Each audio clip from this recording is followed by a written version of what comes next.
Hi, welcome to my podcast called the Chronic Illness Podcast. And can you guess? I actually have two chronic illnesses. I've been living with one since I was 12 years old. It's called hypothyroidism.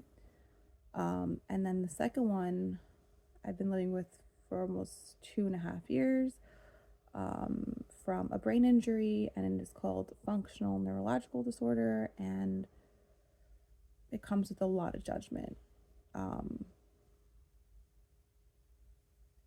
did I ever think at 30, when I was 5 months pregnant, I would become disabled and chronically ill? Well, I was already chronically ill, but this is like a whole nother level of the chronic illness that I did not know about.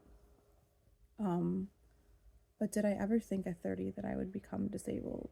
And the answer is no. I mean, no one goes through life thinking like they're going to become disabled, but I could just tell you it could happen to anyone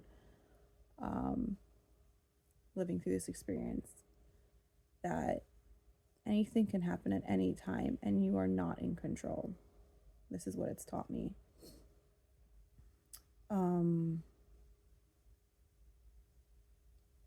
It is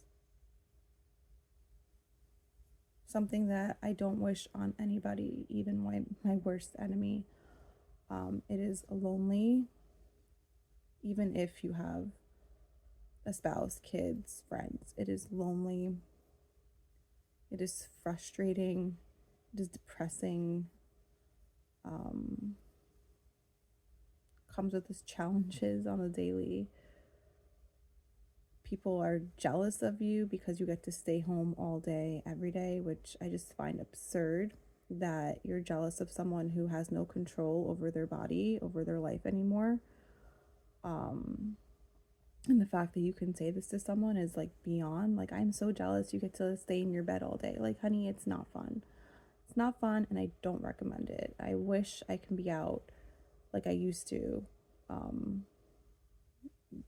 independent and free. I was robbed. I was robbed of the life that I knew. And I miss my life. I miss my old life. Do I like who I am now? My new life? Yes. Am I happy? No. That's honest truth. Like, it's ruined everything. It's ruined me. It's ruined my kids. It's ruined my spouse. I mean, it's hard. It was hard on everyone when this happened. It just came out of the blue and was unexpected, and we're all still learning how to cope with it. But it's definitely a learning experience. And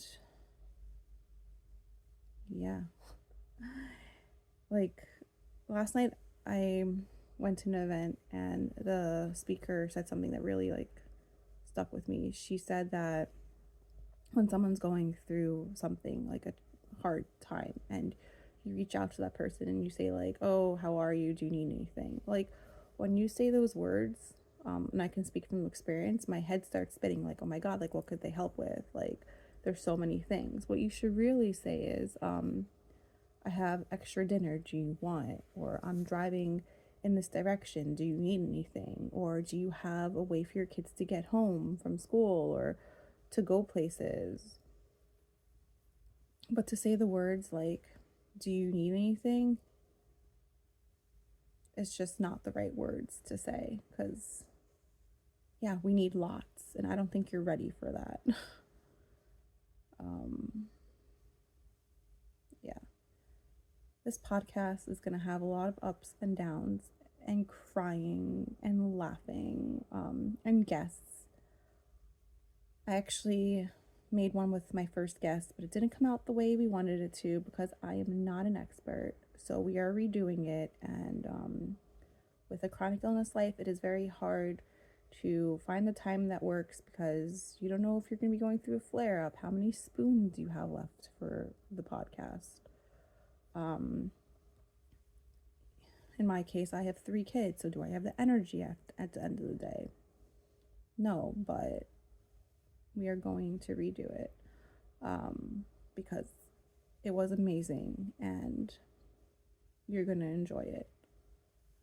So, this was just a little glimpse of the introduction of a podcast that will be a podcast you don't want to miss. It will be the podcast full of the shit, sorry, that people say to people that live with a chronic illness disability on the daily, what we face on the daily from strangers, from our friends, from our families, from our doctors, stuff that people tell us that you should not be telling someone. And I hope that you join me on this journey.